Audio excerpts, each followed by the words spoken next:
Le message d'aujourd'hui sera un message, je dirais, prophétique. Prophétique parce que, il y a 3 jours en arrière, le Seigneur m'a parlé. Et ces messages, je devais les libérer en forme de prophétie.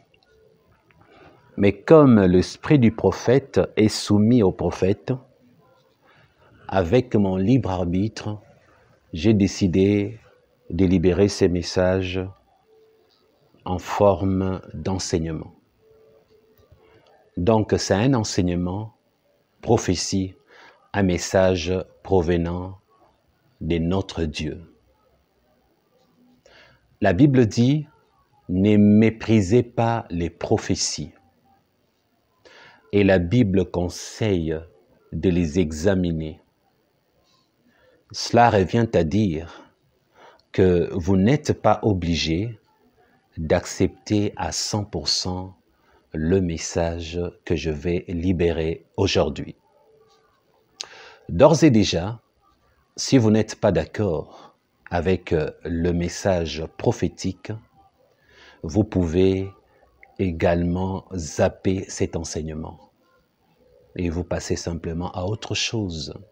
Interrompez donc la lecture. Vous n'êtes pas obligé de suivre la suite.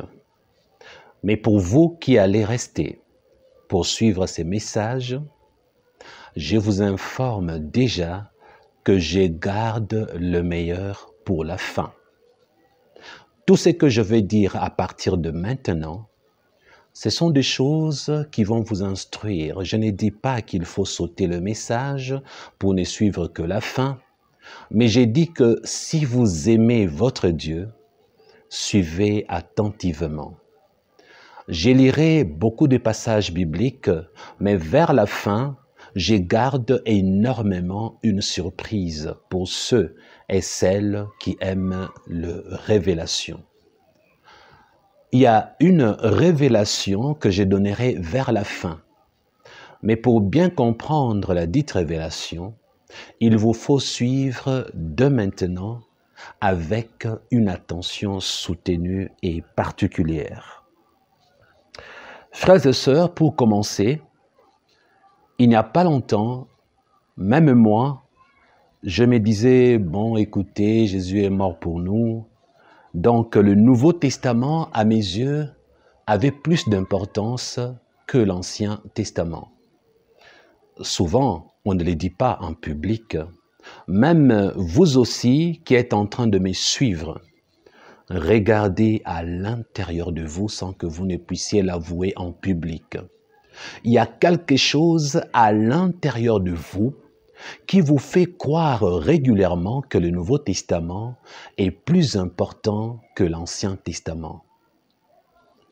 Il nous est arrivé parfois de penser qu'on pouvait se passer de l'Ancien Testament pour ne lire que le Nouveau Testament. C'est ainsi qu'une grosse bévue a été faite par nos amis de Gédéon. Ce sont ceux-là qui vous proposent la moitié de la Bible, à savoir le Nouveau Testament, en pensant qu'avec le Nouveau Testament, on peut être sauvé. Je vous disais donc que le Seigneur m'a parlé, m'a donné un message pour son Église, l'Église Corps de Christ, il y a 3 jours de cela. Il m'a dit de vous dire que ceux qui ne lisent que le Nouveau Testament ne seront pas sauvés. Je sais que cela vous surprend et cela peut vous étonner. Comme je vous l'ai dit tout à l'heure, la Bible dit ne méprisez pas les prophéties, mais plutôt examinez-le. Et plus je vais avancer, vous allez comprendre pourquoi ces messages prophétiques est une vérité. Parce qu'au départ, j'ai dit au Seigneur, mais tiens, je ne saurais pas donner un tel message à ton peuple. Comment est-ce que lorsqu'on ne lit que le Nouveau Testament, on ne sera pas sauvé? Alors que c'est dans le Nouveau Testament Jésus qui a ton histoire, ta mort, ainsi que ta victoire. Et les épîtres également, Sans oublier l'Apocalypse parle de toi, Jésus.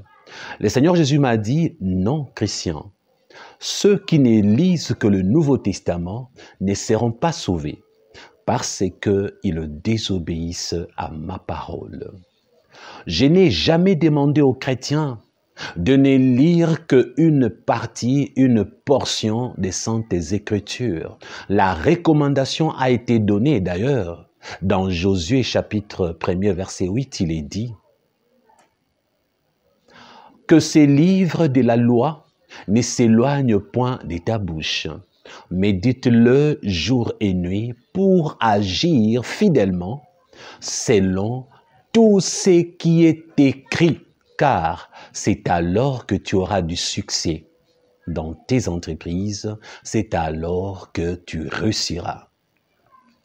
Dans mon intimité avec Dieu, frères et sœurs, je lui ai fait comprendre qu'ici, il s'adresse à Josué. Il ne s'adresse pas au pasteur Christian, ni à vous, mes frères et sœurs. Parce que je me suis dit, comme c'est à Josué que ces messages s'adressent, c'est à lui de lire les livres de la loi. Moi, j'ai le Nouveau Testament, je peux me contenter de ne lire que le Nouveau Testament parce que j'ai aussi l'Ancien, je peux choisir.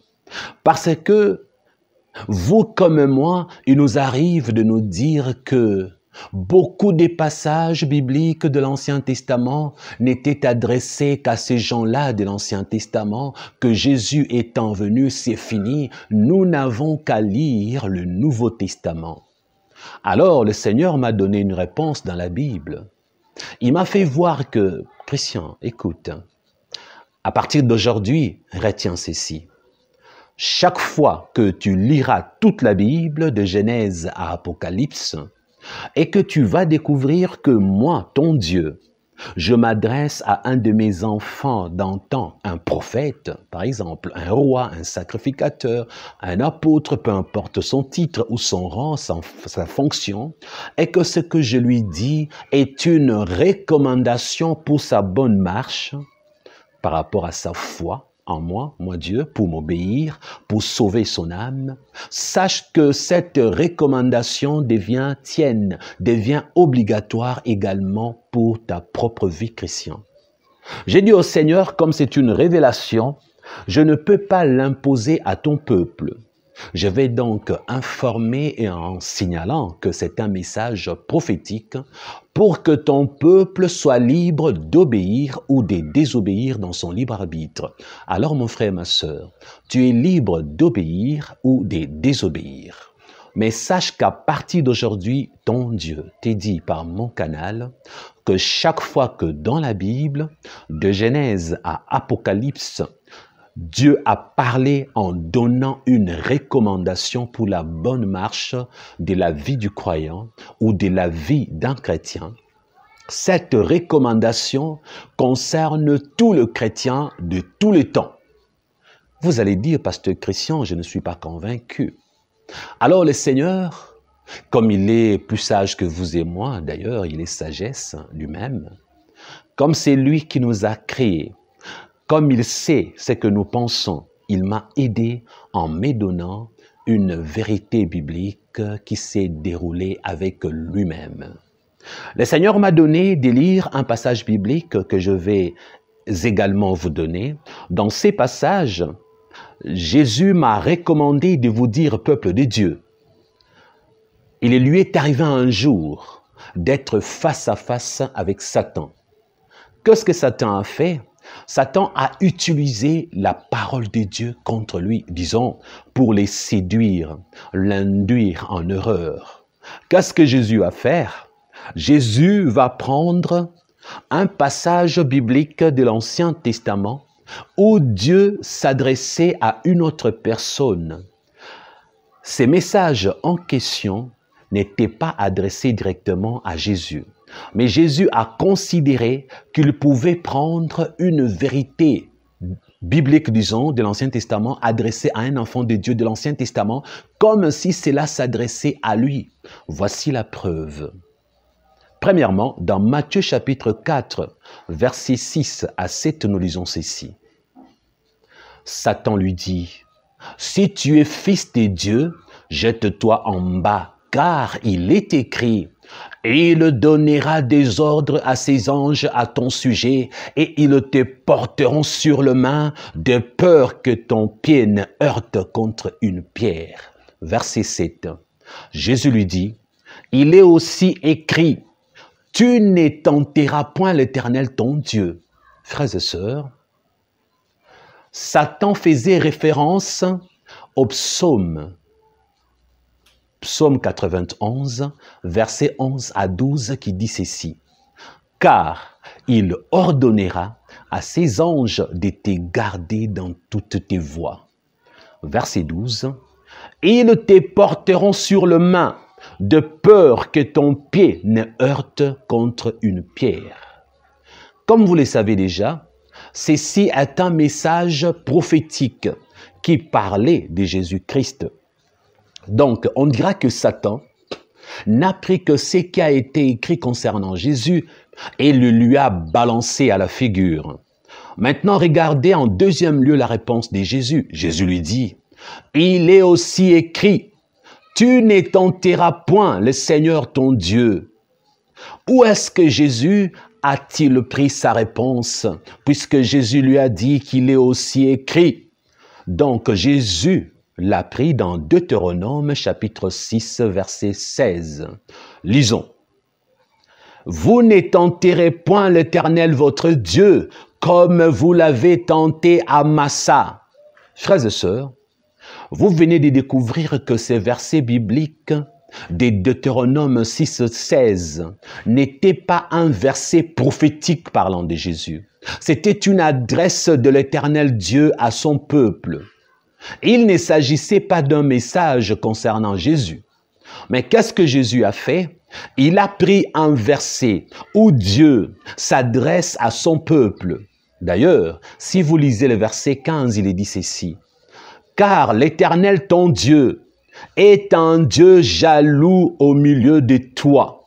La colère de l'Éternel ton Dieu s'enflammerait contre toi et il t'exterminerait de dessus de la terre. » C'est alors qu'au verset 16, Deutéronome 6, 16, écrit par Moïse, dit ceci. « Vous ne tenterez point l'Éternel votre Dieu, comme vous l'avez tenté à Massa. » C'est là où Jésus m'a dit, Christian, moi-même, ton Dieu, ton roi, ton Seigneur, j'ai pris un verset biblique où l'Éternel des armées s'adressait au peuple, tout un peuple.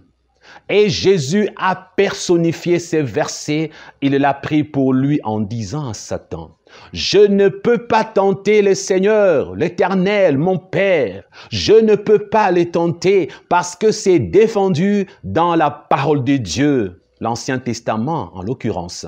Vous commencez à comprendre que la révélation que je vous donne vient réellement de votre Dieu. Parce que notre Dieu m'a dit, Christian, dis-leur, ils n'ont pas besoin que je m'adresse forcément à eux de façon directe. Dis à mon peuple que chaque fois qu'un verset biblique donne une recommandation pour la bonne marche de la vie chrétienne, pour la foi, que mon peuple sache une chose, que ces messages lui concernent de Genèse à Apocalypse, frères et sœurs. Donc, à partir d'aujourd'hui, dorénavant, vous chrétiens, sachez que la Bible vous est donnée de Genèse à Apocalypse. Ne lire qu'une partie, une portion, vous expose à la perdition éternelle. L'Ancien Testament est encore d'actualité. Ça, c'était le deuxième message que notre Dieu m'a donné pour vous, pour moi-même, bref, nous tous, Église, corps de Christ. Le Seigneur m'a dit, Christian, dis-leur que l'Ancien Testament est encore d'actualité. D'ailleurs, Jésus lui-même a dit, « Je ne suis pas venu abolir la loi, mais je suis venu l'accomplir. » Jésus est l'accomplissement de la loi et non son abolition, frères et sœurs. La seule chose principale que Jésus a eu à abolir est le sacerdoce lévitique. Pourquoi d'ailleurs? Parce que les sacerdoces lévitiques étaient un modèle provisoire pour attendre la venue de celui qu'on appelle l'agneau immolé de Dieu qui ôtera le péché une fois pour toutes. Parce que le sang des animaux couvrait le péché, Jésus a aboli les sacerdoces lévitiques. Plus de sacrifices d'animaux, c'est la seule chose que Jésus a eu à abolir. Jésus est l'accomplissement de la loi et non pas l'abolition de la loi. Sur la croix, il a dit, tout est accompli. Vous voyez? Il a précisé, je ne suis pas venu abolir la loi. Dans l'Ancien Testament, il y a la loi, mais il n'y a pas que la loi, il y a la grâce également, ainsi que d'autres ordonnances, encore d'autres préceptes ou d'autres recommandations. C'est pourquoi le Seigneur, notre Dieu, m'a demandé de vous le dire. Si vous ne lisez que le Nouveau Testament, vous n'aurez pas la révélation totale de la personne de Christ qui vous sauve. Vous aurez la révélation à moitié et cette révélation incomplète n'est pas l'accomplissement total de la volonté de Dieu. C'est ainsi que Jésus lui-même est en filigrane de Genèse à Apocalypse. Jésus est le sujet principal de toute la Bible. Il ne peut pas vous sauver si vous ne lisez que le Nouveau Testament, si vous n'avez qu'une portion de sa personne. Pour mieux comprendre Jésus, il faut le découvrir dans l'Ancien Testament. Il a été annoncé dans l'Ancien Testament et il s'est révélé en apparaissant dans le Nouveau Testament. Alors, écoutez attentivement, frères et sœurs. Après la mort de Jésus, nous avons des apôtres qui ont écrit beaucoup d'épîtres. Le Seigneur m'a inspiré pour vous faire découvrir que même les apôtres lisaient l'Ancien Testament. Ils lisaient l'Ancien Testament, ils parlaient de l'Ancien Testament et ils ont vécu avec la parole de Dieu annoncée dans l'Ancien Testament en la mettant en pratique. Beaucoup de gens aujourd'hui, lorsqu'ils lisent 2 Timothée chapitre 3 verset 16, ils ont une compréhension tordue. Que dit 2 Timothée 3, 16? Toute écriture est inspirée de Dieu et utile pour enseigner, pour convaincre, pour corriger, pour instruire dans la justice, afin que l'homme de Dieu soit accompli et propre à toute bonne œuvre. Subitement, beaucoup de dieux se réfèrent au Nouveau Testament lorsqu'ils lisent que toute écriture est inspirée de Dieu selon eux. Cantique des Cantiques n'est pas l'écriture inspirée. Selon eux, beaucoup des livres de l'Ancien Testament ne sont pas inspirés. Pourtant, lorsque l'apôtre Paul écrit à Timothée, en ces moments-là, le seul livre qu'on appelait la parole de Dieu était l'Ancien Testament. Vous voyez? Il n'y avait pas encore de Nouveau Testament. Il n'y avait pas encore les évangiles de Jean, Luc, Matthieu, tout ça, ni les épîtres. À leur époque, lorsque l'apôtre Paul est en train d'écrire à Timothée, en ces moments-là, il n'y avait que l'Ancien Testament.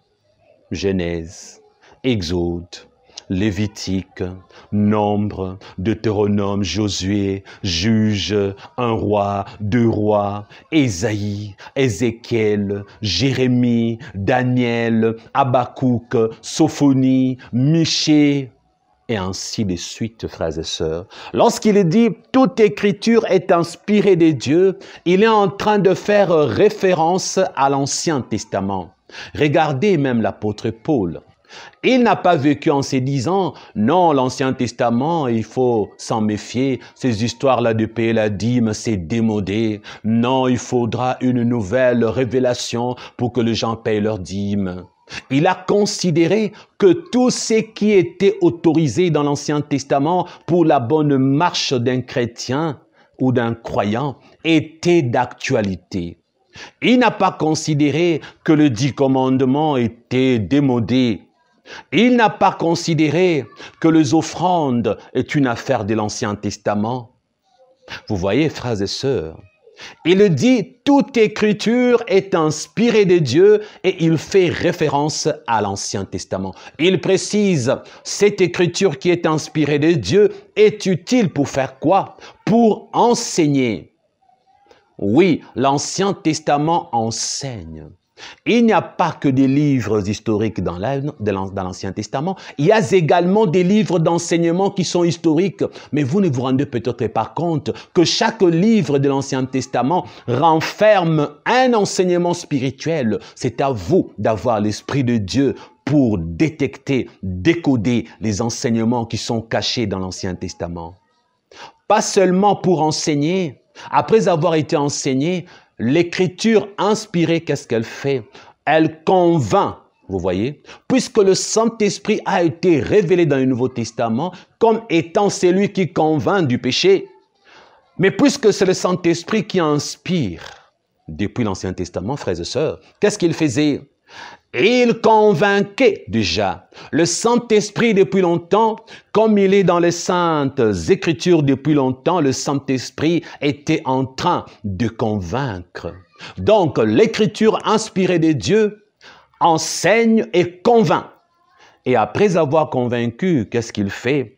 Il vous pousse à vous corriger parce que le Saint-Esprit vous corrige par l'Écriture inspiré qui est la parole de Dieu. Or, dans ces contextes, Paul parle de l'Ancien Testament. Donc, vous découvrez que l'Ancien Testament est une écriture inspirée de Dieu pour vous enseigner, pour vous convaincre, pour vous corriger, pour vous instruire dans la justice de Dieu, afin que vous, l'homme de Dieu, la femme de Dieu, chrétien, chrétienne, que vous soyez accomplis et propres à toute bonne œuvre. Comprenez-vous à présent, frères et sœurs? Voilà pourquoi cet enseignement est un message prophétique. Je prophétise, je vous donne le message que Dieu m'a donné. Le Seigneur m'a fait voir que ceux ou celles qui ne lisent pas toute la Bible finiront leur vie dans les temps ardents de feu après le jugement dernier, parce qu'ils désobéissent au Saint-Esprit. Toute écriture est inspirée de Dieu. Qui inspire? C'est le Saint-Esprit, l'Esprit de Dieu. Toute écriture enseigne, convainc, corrige, instruit. Lorsque tu refuses de lire l'Ancien Testament, d'obéir aux 10 commandements, tu refuses d'accepter que la dîme est d'actualité, que les offrandes sont d'actualité, que toutes les vérités de l'Ancien Testament sont toujours d'actualité. Tu es en train de désobéir au Saint-Esprit. Je sais que cela fait mal et j'accepte que vous puissiez me détester, mais je libère ces messages en transpirant. Mais vous êtes libre de l'accepter ou de le refuser. Frères et sœurs, vous n'avez pas besoin que les hommes de Dieu interprètent la Bible à votre place. Les saluts étant individuels, si quelqu'un vous induit en erreur, vous serez perdu à tout jamais. J'ai dit, Seigneur, merci, parce que chaque fois que tu m'as enseigné, tu m'as dit à moi, Christian, mets cette parole en pratique. C'est après que tu me dis ensuite, va enseigner mon peuple, donne ces messages à mon peuple. Dieu ne m'a jamais dit, prends d'abord ces messages pour les autres. Il m'enseigne moi d'abord. Et j'étais surpris, frères et sœurs, d'apprendre que l'Ancien Testament, lorsqu'il n'est pas lu, lorsqu'il est négligé, peut exposer quelqu'un à la perdition. Parce qu'il y a des vérités qui ne se retrouvent que dans l'Ancien Testament. Alors vous qui dites, je ne mettrai cette parole en pratique que si je la trouve dans le Nouveau Testament, Dieu vous l'a dit d'avance, que Jésus lui-même a vécu en respectant l'Ancien Testament, en la mettant en pratique. D'ailleurs, souvenez-vous, lorsqu'il a commencé son ministère à peine, il a dit, aujourd'hui s'accomplit ce que Ésaïe avait dit. L'Esprit du Seigneur éternel est sur moi, car il m'a oint. Il n'y a pas que Jésus. Il y a aussi les autres Étienne a eu à résumer tout l'Ancien Testament en parlant d'Abraham et compagnie. Même Hébreu l'a fait. Ils sont nombreux dans le Nouveau Testament qui l'ont fait, comme dans Hébreu 11, qui nous parle du héros de la foi en les citant dans l'Ancien Testament. Les grands hommes de Dieu du Nouveau Testament ont fait référence à l'Ancien Testament. Et ce n'est pas fini. Il y a de vérités qu'on ne peut retrouver que dans l'Ancien Testament parlant de Jésus. Il y en a d'autres qu'on ne trouve que dans le Nouveau Testament. Si vous dites, je ne peux accepter la dîme que si elle est écrite avec précision dans le Nouveau Testament, alors en ces moments-là, vous désobéissez à l'Ancien Testament. Vous désobéissez à quoi? Vous désobéissez à cette vérité qui a fait que les hommes de Dieu de l'Ancien Testament puissent donner leur dîme, par exemple. Et lorsqu'ils donnaient leur dîme, ces dîmes ne montaient pas au ciel en allant vers Dieu ou entraient dans son royaume directement. Leurs dîmes étaient consommées par d'autres humains qu'on appelait serviteurs de Dieu. Jacob a eu à payer une dîme, même les holocaustes qu'on offrait à Dieu. Ce n'est pas Dieu qui le prenait directement. Regardez par exemple, il y avait les Lévites qui prenaient les dîmes et vivaient avec. Regardez, il y avait un homme qu'on appelait Melchisédek qui a pris ce qu'Abraham avait donné à Dieu comme dîme. Alors, c'est vrai que le Nouveau Testament, par exemple, pour la dîme, ne donne pas beaucoup de précision. Cela ne veut pas dire que la dîme a été abolie. N'ayant aucune confirmation de l'abolition de la dîme dans le Nouveau Testament, cela constitue un risque de refuser de donner la dîme parce que Dieu a approuvé tout ce qui a été fait dans l'Ancien Testament pour sa gloire. Et l'approbation de Dieu sur les bonnes pratiques de l'Ancien Testament, sur tout ce qui lui était agréable, frères et sœurs, Dieu ne pouvait que regarder d'un bon œil ces choses et le confirmer dans le Nouveau Testament. Alors, si Dieu ne le confirme pas parce qu'il n'y a pas eu abolition, parce que tout ce qui a été aboli a été signalé dans le Nouveau Testament. Alors, frères et sœurs, je ne vous demande pas de m'envoyer vos dîmes, je suis en train de vous enseigner. Du reste, comme je venais de le dire, si vous avez le Saint-Esprit, vous comprenez que l'Ancien Testament et le Nouveau Testament constituent la parole de Dieu au singulier. Parce que regardez ce que l'apôtre Paul a fait. Dans 2 Timothée 3,16, l'apôtre Paul parle de l'écriture au singulier. Pourtant, ce qu'on appelait le Pentateuque, les 5 livres de Moïse, la Torah, par exemple, représentant la loi, ainsi que le prophète, bref, les livres de prophètes, bref, l'ensemble de tout ce que nous appelons Ancien Testament, à vrai dire, on peut dire que c'était les Écritures au pluriel. Mais l'apôtre Paul l'a singularisé parce que il ne voulait pas parler de toutes les Écritures. Il a préféré signaler que avant que ça ne soit au pluriel les Écritures, ça commence par une Écriture. Alors, il fait comprendre qu'une Écriture qui provient de ces livres saints est inspirée de Dieu. Autrement dit, toute écriture, plus une autre écriture, plus une autre encore, deviennent les saintes écritures. Alors, toutes les écritures sont inspirées de Dieu. Il a préféré singulariser pour vous dire, si vous trouvez une seule vérité, une seule écriture inspirée de Dieu dans l'Ancien Testament, mettez-la en pratique.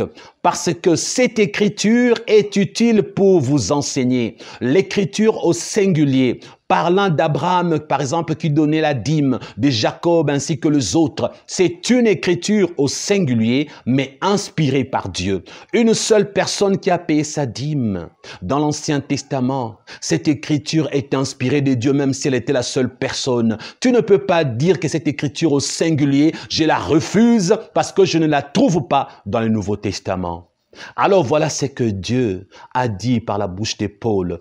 Toute écriture est inspirée de Dieu. Elle est utile pour enseigner, pour convaincre. Voilà pourquoi nous nous sommes enseignés, nous donnons nos dîmes. Voilà pourquoi nous nous sommes convaincus, nous donnons nos offrandes. Nous sommes corrigés, nous corrigeons nos erreurs, frères et sœurs, parce que l'écriture inspirée nous pousse et te pousse à corriger tes erreurs, tes mauvaises compréhensions d'autrefois, tes refus de donner les dîmes d'autrefois, tes refus de donner les offrandes, tes refus de rejeter les 10 commandements. Tu le corriges. Pourquoi? Pour que tu sois instruit dans la justice de Dieu, afin que toi, ma sœur, mon frère, que tu deviennes accompli et que tu sois propre à toute bonne œuvre. Tout ce qui veut dire sans exception. Toute bonne œuvre. Aider les pauvres est une bonne œuvre. Soutenir le veuve est une bonne œuvre. Donner sa dîme est une bonne œuvre. L'offrande est une bonne œuvre. Jeûner est une bonne œuvre. Et l'apôtre Paul dit, toute bonne œuvre, sans exception. Alors, lorsque vous lisez les Écritures, l'Écriture inspirée de Dieu, mettez-la en pratique, frères et sœurs. D'ailleurs, ce n'est pas fini. Lisons Actes chapitre 17, versets 10 à 11. Il est dit, « Aussitôt, leurs frères furent partir, Paul et Silas, pour Bérée. Ils étaient partis de nuit. Lorsqu'ils furent arrivés, ils entrèrent dans la synagogue des Juifs. Verset 11. Ces Juifs avaient des sentiments plus nobles que ceux des Thessaloniques. Ils reçurent la parole avec beaucoup d'empressement et ils examinaient chaque jour les Écritures pour voir si ce qu'on leur disait était exact. Vous tous chrétiens d'aujourd'hui, vous avez entendu parler de chrétiens de Bérée, n'est-ce pas? Mais là où vous n'avez peut-être pas fait attention, notre Dieu m'a ouvert les yeux pour que je découvre que en ces moments-là, le Nouveau Testament n'existait pas encore.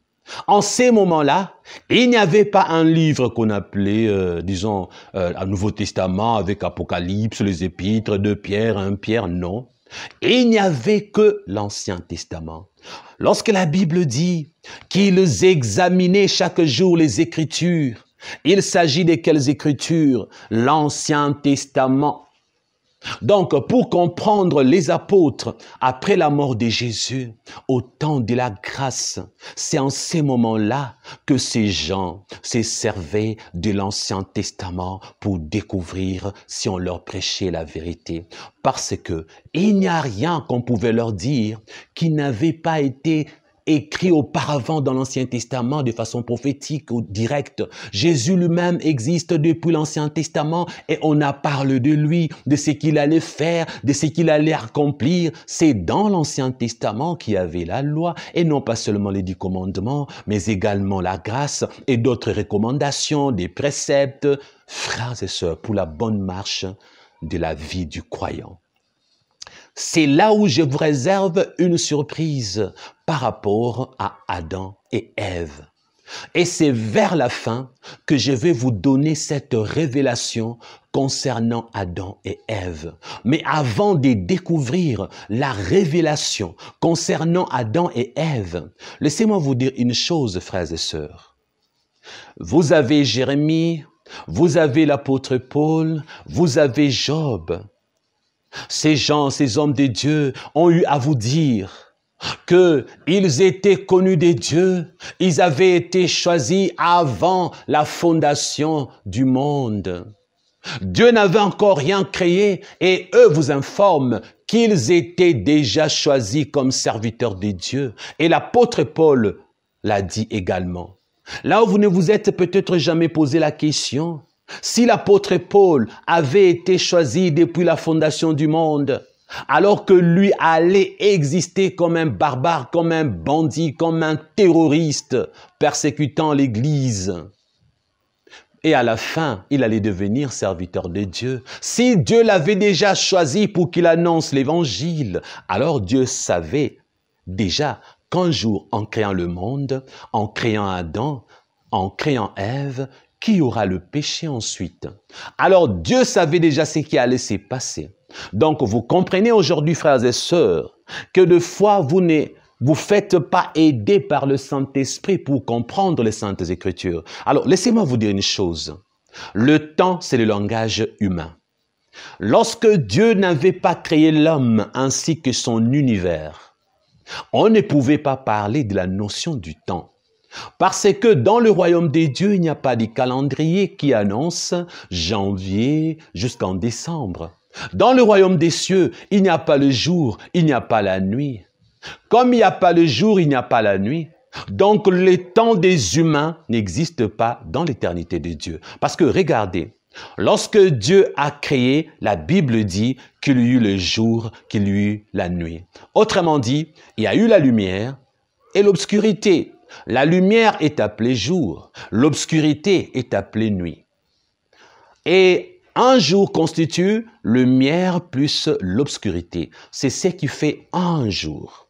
Donc, pour avoir 24 heures, on a une partie du jour qui est lumineuse et l'autre partie qui est obscure.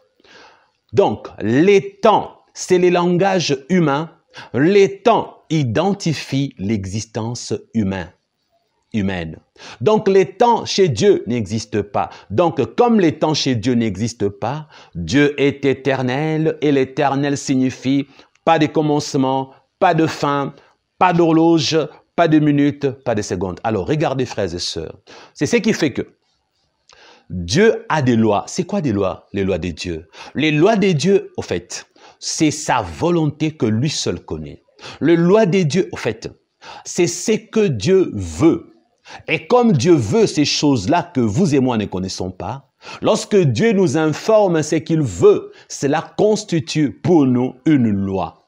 Pourquoi loi? Parce que ce que Dieu veut, c'est indiscutable. Si Dieu dit, tu pêches, tu pars en enfer, c'est indiscutable. Tu ne peux pas pécher et ne pas être perdu sans te convertir. Si Dieu dit, avant d'entrer dans mon royaume, il te faut la sainteté. Si tu n'es pas saint, tu n'entreras pas dans son royaume. Donc, quand Dieu dit quelque chose, cela devient une loi pour nous, les hommes, ces créatures. Maintenant, regardez, frères et sœurs. Chez nous, il y a l'horloge, il y a la chronologie. Et Moïse a eu du mal lorsqu'il racontait la création.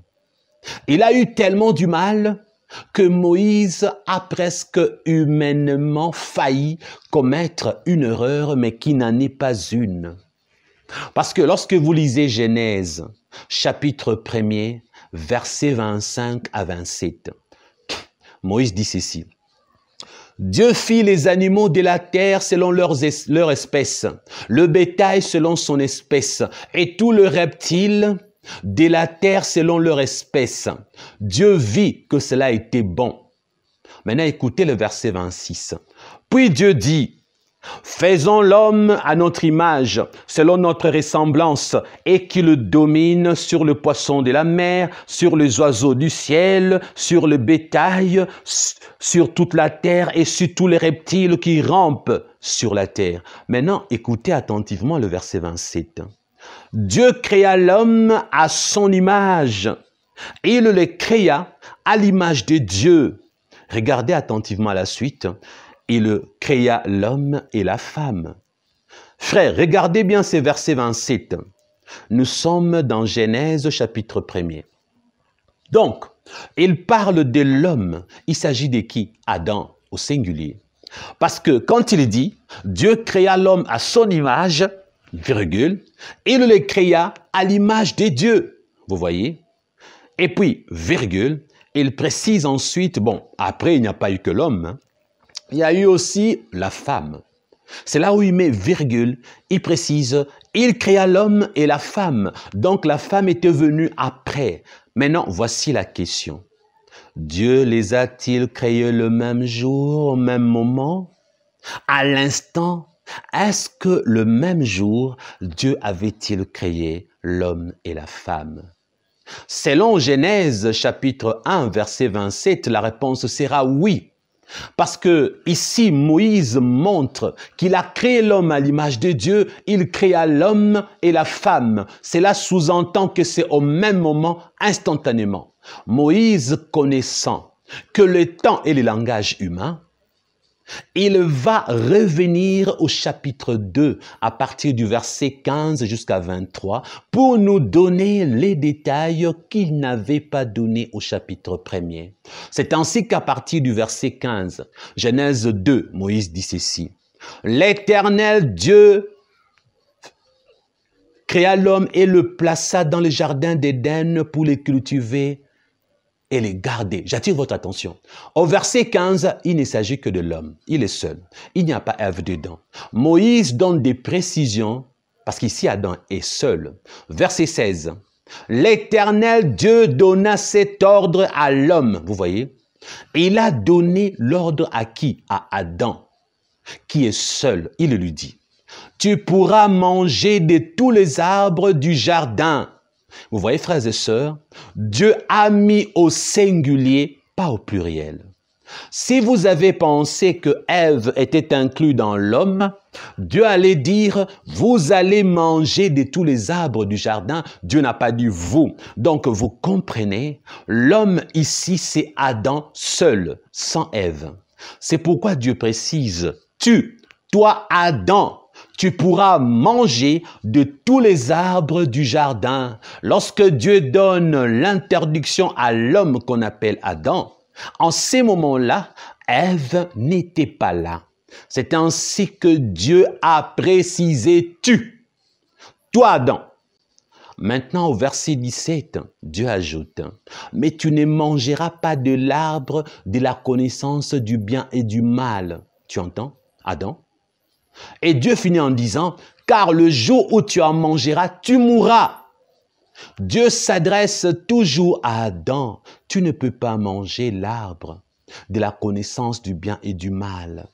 Car le jour où tu en mangeras, tu mourras. Et Dieu avait placé cet arbre au milieu du jardin d'Éden. Donc Adam croisait cet arbre tous les jours. C'était devant sa face. Il pouvait monter sur l'arbre, il pouvait jouer avec l'arbre, mais il ne pouvait pas manger le fruit de cet arbre. Dieu n'avait pas défendu à Adam de toucher l'arbre, ni de monter sur l'arbre. Vous me suivez, frères et sœurs? Verset 18. L'Éternel Dieu dit, il n'est pas bon que l'homme soit seul. Vous voyez, frères et sœurs? Je lui ferai une aide semblable à lui. L'Éternel Dieu forma de la terre tous les animaux des champs et tous les oiseaux du ciel, et il les fit venir vers l'homme pour voir comment il les appellerait, et afin que tout être vivant porta le nom que lui donnerait l'homme. Verset 20. Et l'homme donna des noms à tous les bétails, aux oiseaux du ciel et à tous les animaux des champs. Mais pour l'homme, il ne trouva point d'aide semblable à lui. Écoutez-moi attentivement, frères et sœurs. L'homme est déjà créé. Il est déjà en train de donner le nom aux animaux, à toutes ces choses que Dieu avait créées. Et Moïse a déjà précisé que Dieu s'est reposé le 7e jour. Cela revient à dire que lorsque Dieu a fini le 6e jour, il s'est reposé le 7e jour. Maintenant, la question que je vous pose, ces événements se passent quel jour? Comme l'homme a déjà été créé, comme l'homme, Dieu lui a déjà parlé, il est seul, Moïse précise, il reçoit l'interdiction de ne pas toucher cet arbre. En plus, il donne les noms aux animaux. Et ensuite, Adam a vu qu'il y avait 2 animaux partout, mâle et femelle, mais lui était seul. Nous sommes quel jour, frères et sœurs? Nous sommes quel jour? Verset 21. Alors l'Éternel Dieu fut tombé un profond sommeil sur l'homme. C'est quel jour ça? Où Dieu a vu l'homme se sentir seul, a vu l'homme regarder de gauche à droite et dire, il n'y a pas d'être semblable pour moi. Et verset 21 dit, alors l'Éternel Dieu fut tombé un profond sommeil sur l'homme qui s'endormit. Il prit une de ses côtes et referma la chair à sa place. Vous me suivez, frères et sœurs? Moïse ne précise pas si la femme est en train d'être créée le 6e jour. Moïse ne précise pas si la femme est en train d'être créée après le 7e jour. Frères et sœurs, ce que Moïse ne dit pas, Nous le savons déjà. Nous savons au moins que Adam et Ève ne sont pas créés au même moment parce que Dieu a eu le temps de parler à Adam, de faire travailler Adam, de les placer dans le jardin d'Éden. Adam a eu le temps de se sentir seul. Comme la Bible ne donne pas trop de détails, je vais utiliser cette partie pour vous dire ceci. Moïse n'a pas raconté les événements de façon chronologique. Moïse lui-même ne peut pas saisir le temps dans l'espace de l'éternité de Dieu. Le langage de Moïse, du 1er au 7e jour, c'est en fonction de ce que Dieu avait fait sur terre. Maintenant, Moïse a su que la femme a été tirée de l'homme, mais Moïse n'a pas su quel est le jour où la femme a été créée précisément. Ne le sachant pas, il a résumé le chapitre 1. Il donne alors les détails au chapitre 2. Il fait omission du jour que la femme a été créée parce que même lui n'a pas eu la révélation du jour que Ève a été créée. C'est ça la vérité. Parce que Moïse n'avait pas la révélation totale. Aucun prophète n'avait la révélation totale des choses. Voilà pourquoi eux-mêmes ne comprenaient pas toujours les révélations qu'ils recevaient. C'est d'ailleurs dans le Nouveau Testament qu'il nous est précisé que n'ayant pas tout compris, ils ont fait des investigations, mais jusqu'à leur mort, ils n'ont pas compris que la révélation n'était pas totale et que nous qui reviendrons après, nous allons continuer dans la révélation pour avoir le complément des choses que eux n'avaient pas reçues. C'est pourquoi apôtre Paul et le reste, les autres ont eu des révélations. Et voyons le verset 22. L'Éternel Dieu forma une femme de la côte qu'il avait prise de l'homme et il l'amena vers l'homme. Le verset 23. Et l'homme dit, voici cette fois-ci. Pourquoi cette fois-ci? Cette fois-ci désigne quoi? Antérieurement, il y a eu deux partout, mais moi j'étais seul et je me sentais seul. Enfin, cette fois-ci, cela nous montre, frères et sœurs, que lorsqu'Adam a été créé, il a eu un temps d'existence. C'était combien de temps, combien de jours, nous ne savons pas. Et l'homme dit, voici cette fois celle qui est os de mes os, chair de ma chair, on l'appellera femme parce qu'il a été prise de l'homme. Vous qui aimez le révélation, j'ai fait une pause pour attirer votre attention. Vous venez de découvrir que la femme n'était pas là lorsque Dieu a parlé à Adam sur l'interdiction de manger le fruit de l'arbre de la connaissance du bien et du mal. L'arbre était déjà au milieu du jardin d'Éden. Adam voyait cet arbre tout le jour, ayant été seul. Je ne sais pas combien de siècles, combien d'années, vous aussi vous ne savez pas, parce que là, la révélation n'est pas donnée avec précision. Adam a eu son temps, mais jamais il n'avait mangé le fruit de cet arbre. Et jamais Satan ne l'avait tenté pour lui proposer de manger. Parce que Adam avait la révélation de la part de notre Dieu. Adam avait entendu avec ses oreilles. Adam savait ce que Dieu avait dit. Et il y avait au singulier que Adam ne devait pas toucher. Et sachez les frères et sœurs, que Adam a eu à transmettre à sa femme ce que Dieu lui avait dit. Il l'a fait, mais Ève ne le savait pas d'elle-même, parce que Dieu n'avait pas dit la chose à Ève, mais plutôt à Adam. Alors écoutez-moi encore attentivement. Dieu, dans sa divinité, il existe sans la notion du temps. Ses volontés, ce qu'il désire, ce qu'il veut, ne sont connus que par lui. Pour que ces choses soient connues par nous, alors il faut qu'il y ait promulgation. Il faut que Dieu divulgue ses pensées. C'est ce qu'on appelle loi. Tout ce que Dieu nous informe nous concernant ou le concernant. Ce que Dieu nous informe le concernant, c'est ce que nous appelons loi. Il y a des vérités sur Dieu, des choses que Dieu désire que nous ne connaissons pas encore. Ces choses-là, c'est le Saint-Esprit qui nous les amène parce que l'Esprit de Dieu informe à notre esprit ce que nous ne savons pas sur Dieu. Voilà pourquoi l'apôtre Paul a dit, le Saint-Esprit sonde tout, même le profondeur de Dieu. Et quand le Saint-Esprit sonde les profondeurs de Dieu, c'est pour nous rapporter et nous amener quoi? C'est pour nous amener une pensée de Dieu, une volonté de Dieu, un désir de Dieu. Dès l'instant où nous nous sommes informés, cela devient une loi. Alors, l'apôtre Paul nous a montré que la majorité des lois que nous connaissons, ce sont les autres qui ont eu ces révélations-là et ont écrit ces choses concernant ce que Dieu veut. Maintenant, l'apôtre Paul nous a montré que Dieu n'a jamais arrêté de nous révéler ses volontés ou ses pensées.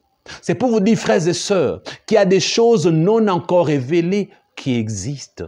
Et ces choses-là ne sont connues que de Dieu. Cela ne veut pas dire que si ces choses-là ne sont pas connues, que le jour où ces choses-là seront connues, qu'elles ne compteront pas.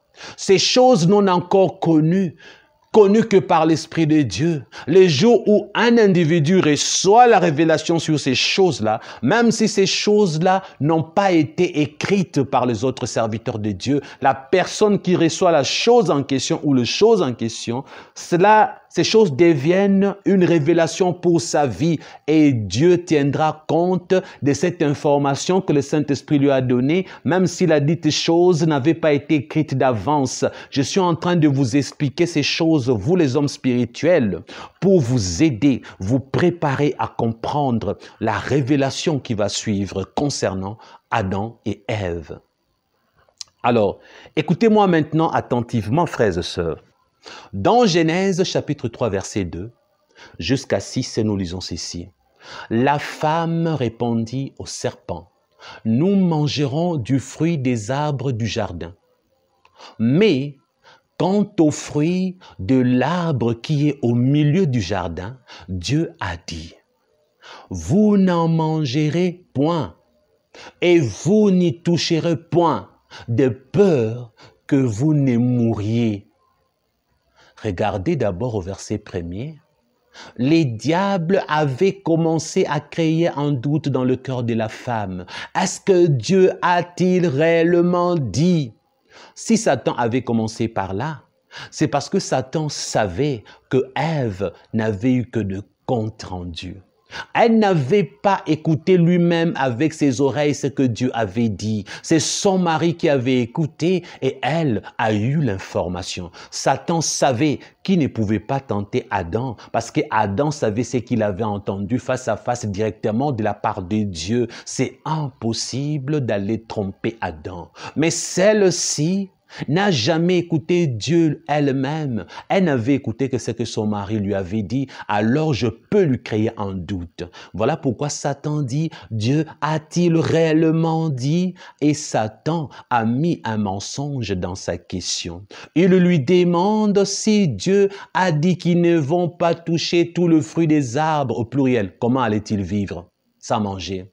Et Ève est tombée dans le piège de Satan. Elle dit, non, non, il y en a seulement un seul. Et là, Ève, étant tombée dans le piège, a fait une erreur en disant, Dieu a dit, nous ne toucherons même pas. Il ne faut même pas toucher. Dieu n'a jamais dit qu'il ne faut pas toucher, frères et sœurs. D'où est venue la pensée que Ève avait, que Dieu a dit qu'il ne faut pas toucher? C'est à cause du doute qui commençait à naître dans son cœur à cause de la ruse du diable, frères et sœurs. Vous voyez? Non, non, nous ne toucherons même pas. Et verset 4. Alors le serpent dit à la femme, vous ne mourrez point. Mensonge, n'est-ce pas, frères et sœurs? Verset 5. Mais Dieu sait que le jour où vous en mangerez, vos yeux s'ouvriront et que vous serez comme des dieux, connaissant le bien et le mal. Verset 6. La femme, au singulier, elle est seule. La femme vit elle-même que l'arbre était bon à manger et agréable à la vue. et qu'il était précieux pour ouvrir l'intelligence, elle prit, au singulier, elle-même, elle prit de son fruit et en mangea. Regardez, il y a point virgule. Qu'est-ce que signifie point virgule? Lorsqu'il y a une virgule, cela veut dire qu'il y a une séparation. La pensée antérieure et postérieure peuvent être différentes. Lorsqu'il y a une virgule, il y a séparation. Avant la virgule, la chose pouvait être la chose A, après la virgule, la chose est B. Le point-virgule signifie que c'est la continuité, la suite de ce qui va arriver. Cela ne veut pas dire qu'il y a simultanéité. Il n'y a pas simultanéité. Cela ne veut pas dire que l'événement qui vient après se déroule au même moment, à l'instant T et la seconde S. Lisons, elle en donna aussi à son mari qui était auprès d'elle et il en mangea. Donc c'est normal, son mari était auprès d'elle. Cela signifie que Adam et Ève étaient deux tous les jours ensemble, mais pas à tout moment quand ils faisaient par exemple les grands besoins. Qu'est-ce qui peut se passer? Adam ne pouvait que revoir sa femme. Je viens de manger, le serpent m'a dit que Dieu nous avait menti, moi j'ai mangé ma part. Frères et sœurs, c'est là où maintenant la révélation arrive. Avant de vous donner la révélation complète, je vais commencer à vous la communiquer petit à petit, à vous introduire cette révélation concernant Adam et Ève dans votre moelle épinière spirituelle en vous faisant également réfléchir. Regardez, j'aime Moïse. Ici, Moïse nous donne beaucoup de précisions, frères et sœurs. Voici la première chose qui nous échappe ou qui vous échappe lorsque vous lisez Genèse 3 sans l'Esprit de Dieu. La femme a mangé la première, n'est-ce pas? Comme elle a mangé la première, elle a remarqué qu'aucun malheur ne lui est arrivé. Comme elle a mangé la première, elle a remarqué que ce que Dieu avait dit à son mari ne s'est pas accompli. Aucun malheur ne l'a atteint. Et l'apôtre Paul va nous aider en nous donnant une information. Dans 1 Timothée chapitre 2 verset 14, l'apôtre Paul nous donne cette révélation, il dit « Et ce n'est pas Adam qui a été séduit. » L'apôtre Paul vient compléter Moïse qui nous raconte Genèse chapitre 3 et nous révèle qu'Adam n'a jamais été séduit. Et l'apôtre Paul précise, c'est la femme qui, séduite, s'est rendue coupable des transgressions. Écoutez attentivement. Pourquoi Dieu, lorsque Ève a mangé, ce que Dieu avait promis à Adam ne s'est-il pas accompli? Pourquoi il n'y a pas eu d'échéance? Pourquoi Dieu n'a pas considéré que ce que Ève avait fait devait forcément introduire le péché? Pourquoi lorsque Ève a désobéi, il n'y a pas eu un déclenchement du péché pour que le diable puisse prendre le dessus sur Adam? Voici la réponse. Parce que la révélation avait été donnée à Adam. Créé à l'image de Dieu, la femme était sa moitié. Ça, c'est la première raison. La deuxième raison, nous la trouvons chez l'apôtre Paul qui le dit dans 1 Timothée 1,14. Adam n'a pas été séduit.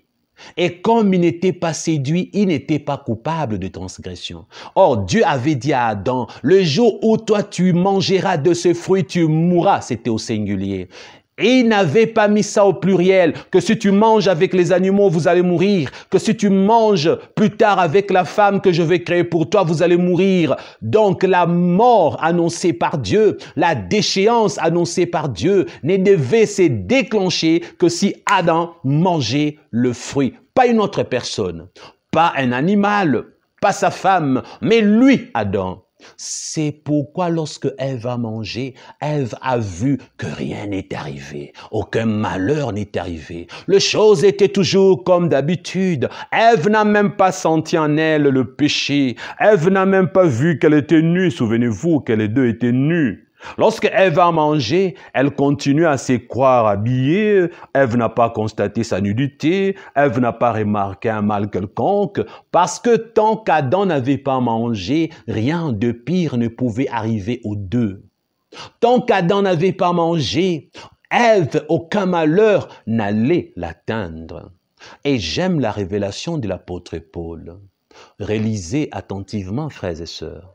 L'apôtre Paul nous a complété la révélation de Genèse 3 et il précise, et ce n'est pas Adam qui a été séduit, et des deux, il n'a pas été coupable de transgression, c'est pourquoi Dieu ne pouvait pas frapper, c'est pourquoi Dieu n'avait pas annoncé une sentence quelconque. Frères et sœurs, c'est ça la révélation que je suis en train de vous donner. Si Ève n'avait pas donné le fruit à son mari, le péché n'allait pas entrer dans le monde. Si Adam avait dit à Ève, tu as mangé, tant pis pour toi. Moi, je ne toucherai pas, parce que tant que moi je ne touche pas, même toi, tu ne mourras pas. Voici la continuité de la révélation, frères et sœurs. Tant qu'Adam n'avait pas mangé le fruit, Ève ne pouvait jamais mourir. Satan n'allait jamais prendre le dessus parce que l'interdiction, la transgression devait venir d'Adam et non d'Ève. Il faut qu'Adam mange pour que la transgression existe. Ève était en quelque sorte protégée par Adam. Les refus d'Adam allaient sauver Ève. Dieu n'allait pas supprimer la femme, Dieu n'allait pas punir la femme. D'ailleurs, Dieu lui-même savait qu'il ne pouvait rien faire à Ève tant qu'Adam n'avait pas touché. La plus grosse bêtise d'Adam, c'était d'aimer sa femme et de lui faire plaisir en mangeant le fruit. Voilà ce qu'Adam s'est dit. Mais tiens, Ève n'est pas morte. C'est là où, moi, le jour où je verrai Adam au ciel, je peux même lui donner une petite gifle, où je vais lui dire, tu as manqué de connaissances, grand frère. Oh, papa, alors. Voilà pourquoi Dieu dit, mon peuple périt faute de connaissances. Adam, tu as manqué de connaissances. Pourtant, tu as bien remarqué que c'est à toi que Dieu avait dit, tant que tu ne manges pas, il n'y a pas de transgression, la preuve. Ta femme a mangé, aucun mal ne lui n'était arrivé. Adam s'est laissé tromper parce qu'il a manqué de connaissances par son ignorance, puisqu'il aimait sa femme, l'amour du sexe, et il va nous plonger dans le péché. Et voici la continuité de la révélation, frères et sœurs. Comment moi, pasteur Christian, je sais que Ève pouvait être sauvée par Adam? Comment moi, pasteur Christian, je vous donne cette révélation en disant que Ève allait rester sainte, quoiqu'elle avait mangé le fruit interdit, que Ève n'allait jamais être punie par Dieu tant qu'Adam n'avait pas mangé? Comment est-ce que je le sais? Parce que dans Dieu, il y a ce que je vous ai dit tout à l'heure, ses volontés, ses désirs cachés que personne ne connaît. Regardez d'ailleurs le comportement de Dieu. Ève vient de manger, Dieu n'a pas bougé un pouce, Dieu n'a pas bougé l'orteil, il est resté tranquille là au ciel. Parce qu'en soi, en lui Dieu sait que Ève est protégée, en lui Dieu sait que c'est la transgression d'Adam qui compte. Dès qu'Adam transgresse, alors là, il y aura problème. Et la révélation a été donnée plus tard à Moïse toujours. Dans Nombre chapitre 30, versets 10 à 14, Moïse recevra enfin une révélation de ce que Dieu avait en lui lorsqu'il s'est tu pour ne pas frapper Ève. Moïse a reçu une révélation sur l'attitude de Dieu face à Ève, sur les comportements de Dieu lorsque Ève n'a pas été frappée et qu'aucun malheur n'était arrivé. Voici à présent la révélation de façon complète sur Adam et Ève. Lisons Nombre chapitre 30, versets 10 à 14. Nous découvrons ceci. Dieu dit, « Lorsqu'une femme dans la maison de son mari fera des vœux ou se liera par un serment, verset 11, et que son mari en aura connaissance, s'il garde le silence envers elle et ne la désapprouve pas, tous ses vœux seront valables et tous les engagements par lesquels elle sera liée seront valables. Verset 12. Mais si son mari les annule le jour où il en a connaissance, tout vœu et tout engagement sorti de ses lèvres n'auront aucune valeur. Son mari les a annulés et l'Éternel lui pardonnera. Pardonnera à qui? À la femme. Verset 13. Son mari peut ratifier et son mari peut annuler tout vœu, tout serment par lesquels elle s'engage à mortifier sa personne. Frères et sœurs, avez-vous compris? Donc, vous voyez, ce qui s'est passé, c'est quoi? Ève n'a pas fait un vœu. Mais j'ai béni Dieu. Dieu a été précis. Il n'y a pas que le vœu. Tous les engagements par lesquels elle sera liée seront valables. Les engagements au pluriel. Elle s'est engagée à obéir au serpent et à désobéir à Dieu. Elle a mangé le fruit. Cet engagement a exposé Ève. Mais tant que Adam n'a pas approuvé, n'a pas désapprouvé, rien de mal n'arrivera à sa femme. Parce qu'en ces moments-là, la femme, Ève, est protégée par le fait que l'homme, Adam, n'a pas encore tranché. Mais Dieu avait signalé, frères et sœurs, regardez. C'est pourquoi lorsque Moïse raconte, il ne raconte pas de façon chronologique. Il se peut même que quand Ève avait mangé le fruit, ce n'était pas le même jour qu'Adam a mangé, peut-être. Parce que la Bible est claire. Quand Adam, l'homme garde silence, donc jusque-là, Adam lui-même n'a pas encore désobéi, n'est pas encore coupable de transgression. Maintenant, il faut qu'Adam finisse par se prononcer. Et dans le résumé, Moïse pouvait nous raconter les événements comme s'ils ont eu lieu le même jour, il n'y a pas de problème. Alors écoutez, frères et sœurs, verset 14. S'il garde des jours en jour les silences envers elle, il ratifie ainsi tout le vœu ou tous les engagements par lesquels elle s'est liée. Il les ratifie. Ratifie, ça veut dire confirmer. Il les ratifie parce qu'il a gardé le silence envers elle le jour où il en a eu connaissance. Écoutez, frères et sœurs, Adam pouvait rester silencieux beaucoup de jours, mais il y avait une limite dans l'espace et dans les temps. Donc, pendant 2 jours, 3 jours, ça pouvait aller. Mais si cela allait plusieurs jours en conséquence, Adam allait confirmer la désobéissance d'Ève et ainsi Ève pouvait être punie par Dieu, pas Adam. Maintenant, si Adam n'avait pas mangé et que le plus longtemps possible, il s'était tu, Dieu allait punir Ève seule. Le péché allait compter le péché d'Ève. Mais tant que Adam n'avait pas gardé silence longtemps, Ève était encore protégée. Tant que Adam n'avait pas encore mangé lui-même, Ève bénéficiait de la protection. Et la bonne nouvelle, malheureusement, Adam n'en a pas profité. S'il annulait le fruit mangé par Ève, si Adam disait de sa bouche, le fruit là que tu as mangé, c'est une transgression, selon ce que Dieu m'avait dit. Mais comme tu es ma femme, qui est ma moitié, tu dépends de moi, j'annule ton engagement avec le serpent. J'annule ta désobéissance à Dieu et obéissance à Satan. J'annule ta transgression. Automatiquement, Satan allait échouer. Ève allait être épargnée. Et le monde allait être épargné également. C'est ça la totalité de la révélation. Avez-vous compris? Frères et sœurs, vous venez de découvrir des choses cachées dans l'Ancien Testament que vous n'avez peut-être pas connues avant pour certains. Peut-être que d'autres, j'en suis sûr, ont déjà eu la même révélation que moi. Gloire à Dieu d'ailleurs.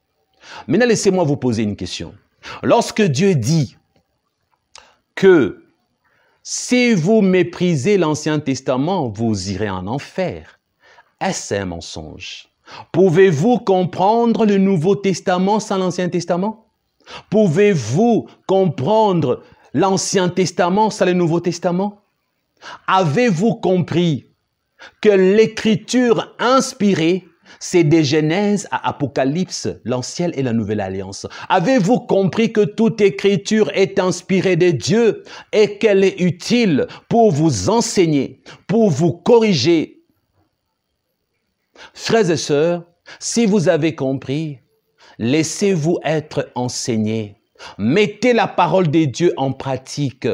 Arrêtez de refuser les corrections. Arrêtez de tenir mordicus à vos doctrines des démons qui vous permettent d'épargner votre argent en ne donnant pas les offrandes, le don, le dîme, en n'aidant pas le pauvre, en ne faisant pas ceci, en ne faisant pas X chose ou Y chose. Parce que elle ne se trouve que dans l'Ancien Testament et que dans le Nouveau, il n'y en a pas. J'ai fini avec le message que Dieu m'a demandé de vous donner. J'ai fait ma part. Voici le résumé. Lisez votre Bible de Genèse à Apocalypse. Soyez instruits ou instruites et mettez l'écriture inspirée en pratique. Obéissez à la parole de Dieu vous-même en lisant Genèse jusqu'à Apocalypse. Parce que si vous ne lisez qu'une portion des Saintes Écritures, votre Dieu vous annonce que vous n'entrerez pas dans son royaume car c'est une transgression désobéissance au Saint-Esprit. Soyez bénis, je vous retrouve prochainement pour d'autres révélations. Comme vous avez remarqué, il faisait chaud aujourd'hui, c'est pourquoi j'ai beaucoup transpiré, car il n'y a pas d'électricité, il n'y a pas de climatisation, ce ne sont que l'onduleur et les batteries qui m'ont permis d'avoir des lumières, ainsi je pouvais enregistrer cette révélation. À la prochaine, que Dieu vous bénisse.